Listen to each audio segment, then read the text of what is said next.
আমার ব্যক্তিগত মন্তব্য সেটি নিয়ে অনেকেই আপত্তি করেছেন। সেই ব্যাপারে বলতে চাই, আমি কাউকে উদ্দেশ্য প্রণোদিতভাবে কিছু বলি নাই। যদি কেউ আহত হয়ে থাকে, সিম্পলি আমি দুঃখ প্রকাশ করছি। পটুয়াখালীর 2 এমপি শফিকুল ইসলাম সাহেব আজকের সংসদ ভবনের দিকে ছাত্ররা আসছে পরীক্ষা পেছানোর দাবিতে, সেই সম্পর্কে তিনি কথা বলেছিলেন। এই ব্যাপারে আমরা অনেক পর্যালোচনা করে দেখেছি। গতকালকে যে ফিজিক্স সেকেন্ড পেপার পরীক্ষা হয়েছে, হিসাব বিজ্ঞান এবং যুক্তিবিদ্যা, এই পরীক্ষার সময় বৃষ্টি ছিল, অনেকে ভিজেছে এবং পরীক্ষা সঠিকভাবে দিতে পারেনি, এই ধরনের কমপ্লেইন এসছে। আমরা যদিও সবসময় পর্যবেক্ষণের মধ্যেই ছিলাম, তারপরও শিক্ষার্থীদের দাবি এসছে এই পরীক্ষাটি নিয়ে।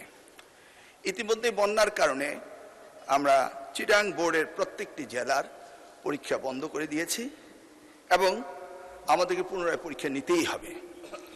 এই ক্ষেত্রে আমরা ভেবেচিন্তে দেখেছি যে চিটাং বোর্ডের পরীক্ষা আরেকটি প্রশ্নপত্রের সেটে যখন আমরা নিতে যাব ফিজিক্স সেকেন্ড পেপার, যুক্তিবিদ্যা এবং হিসাব বিজ্ঞান, সেই সময়ে আমরা এই পরীক্ষাটি পুনরায় নেওয়ার ব্যবস্থা করতে পারবো ইনশাআল্লাহ।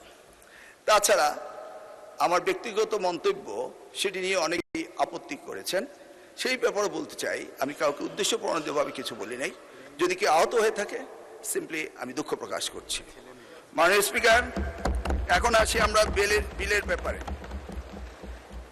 বেশ কয়েকজন সংসদ সদস্য সকলেই এই বগুড়া বিশ্ববিদ্যালয় বিলটিকে ইন্টারেস্ট নিয়ে এর সংশোধনের ব্যাপারে কথা বলেছেন। আমি দেখেছি ওনারা যে প্রস্তাবগুলি আনার চেষ্টা করেছেন অত্যন্ত যুক্তিসঙ্গত, কিন্তু বিষয়টি হলো ওই প্রস্তাবগুলো অলরেডি আমরা ইনক্লুড করেছি। বগুড়া বিশ্ববিদ্যালয় প্রায় 2.5 যুগ ধরে এটা প্রতিষ্ঠিত হতে পারেনি। আমরা সকলেই জানি বগুড়া ফ্যাসিস্ট সরকারের চোখে ছিল এমন একটি বিষয় যে সেখানে কিছু গড়ে উঠুক তা চায়নি। 2.5 যুগ পরে এই বিলটি এসছে এবং এই বিলটির শতকরা 95% পুরাতন বিলটিকে পরিবর্তন এনে নতুন বিল আনা হয়েছে। এটি একটি সম্পূর্ণ যুগোপযোগী বিল। যেই বিশ্ববিদ্যালয় আইন বগুড়া বিশ্ববিদ্যালয় প্রতিষ্ঠিত হলে সেই আদলে আমরা অন্যান্য বিশ্ববিদ্যালয়গুলো করব বলে আমরা চিন্তা ভাবনা করছি।